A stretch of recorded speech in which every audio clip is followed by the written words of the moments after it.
તો પંચમહાલ જિલ્લાના ગોધરા શહેરમાં આવેલી ગોધરા સબ જેલ ખાતે હોળી અને ધૂળેટીના પાવન પર્વની અનોખી રીતે ઉજવણી કરવામાં આવી છે। આ કાર્યક્રમમાં બંદીવાન ભાઈઓ સાથે રંગોત્સવનું વિશેષ આયોજન કરવામાં આવ્યું હતું। કાર્યક્રમની શરૂઆત બંદીવાન ભાઈઓને ખજૂર, ધાણી તેમજ કલર અને પિચકારીઓનું વિતરણ કરીને કરવામાં આવી હતી। ત્યારબાદ હોળી પર્વનું ધાર્મિક અને સામાજિક મહત્વ સમજાવવા માટે જ્ઞાન શિબિર પણ યોજવામાં આવી હતી, જેમાં સદભાવના, ભાઈચારો અને જીવનમાં નવી શરૂઆતના સંદેશ પર વિશેષ ભાર મુકાયો હતો। આ પ્રસંગે અંદાજે 200થી વધુ બંદીવાન ભાઈઓ અને બહેનોએ ઉત્સાહપૂર્વક ભાગ લીધો હતો। ત્યારે વિવિધ સમાજના બંદીવાનોએ એકતા અને આનંદના માહોલમાં એકબીજાને રંગ લગાવી ધૂળેટીની ઉજવણી કરી હતી।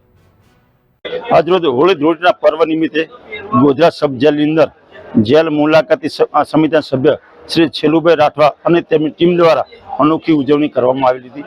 તેમની ટીમ દ્વારા જેલના કેદીઓને ખજૂર અને ધાણીનું વિતરણ કરવામાં આવેલું હતું।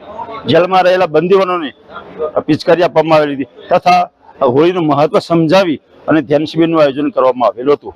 આ ધ્યાન શિબિરના આયોજન બાદ તમામ કેદીઓને સાથે રાખી રંગોત્સવ, ફૂલ દોલોત્સવનું તહેવારની ઉજવણી કરવામાં આવી હતી, જેની અંદર જેલના અલગ અલગ વિસ્તારના દરેક ધર્મના કેદીઓએ ભાગ લીધો હતો અને 200 જેટલા કેદીઓ તથા સ્ટાફ કર્મચારીઓ અને આમંત્રિત મહેમાનો એક સાથે આ હર્ષ ઉલ્લાસનો તહેવાર ઉજવણી કરવામાં આવી હતી, જેનાથી જેલના કેદીઓમાં એકતા, સદભાવના અને પ્રેમ અને ભાઈચારો જોવા મળેલો હતો।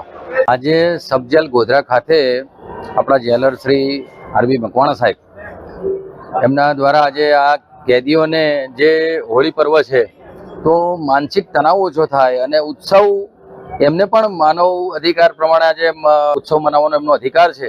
તો આજે આ જેલ પ્રશાસન દ્વારા જે એક હોળી પર્વની ઉજવણી કરવામાં આવી છે, જે ખરેખર સરાહનીય છે, જેથી અને ધ્યાન અને મેડિટેશનનો પણ કાર્યક્રમ આજે જેલમાં કરવામાં આવ્યો છે। એટલે કેદીઓમાં જ્યારે પણ કેદીઓ સમાજ જીવન સાથે આવે પણ સુધાર જેલમાંથી મુક્ત થાય, ન્યાયિક પ્રક્રિયામાંથી પસાર થઈને અને સમાજ જીવનની મુખ્ય ધારામાં આવે એવી આજે હોળીના પર્વની નિમિત્તે શુભેચ્છા પાઠવું। જેલ પર્વમાં અધિકારી, પ્રશાસન અને કેદીઓ સાથે મળીને રંગોત્સવ પર્વ મનાવ્યો છે। જેલમાં આ કેદીઓ જે હર્ષો ઉલ્લાસ સાથે છે ત્યારે એમના જીવનમાં પણ એક નવો સુધાર આવે અને જે અમે સાથે મળીને ઉત્સવ મનાવ્યો છે ત્યારે એમના પરિવાર સાથે આવનાર દિવસોમાં હોળી પર્વ ઉજવે એવી શુભેચ્છા પાઠવું છું।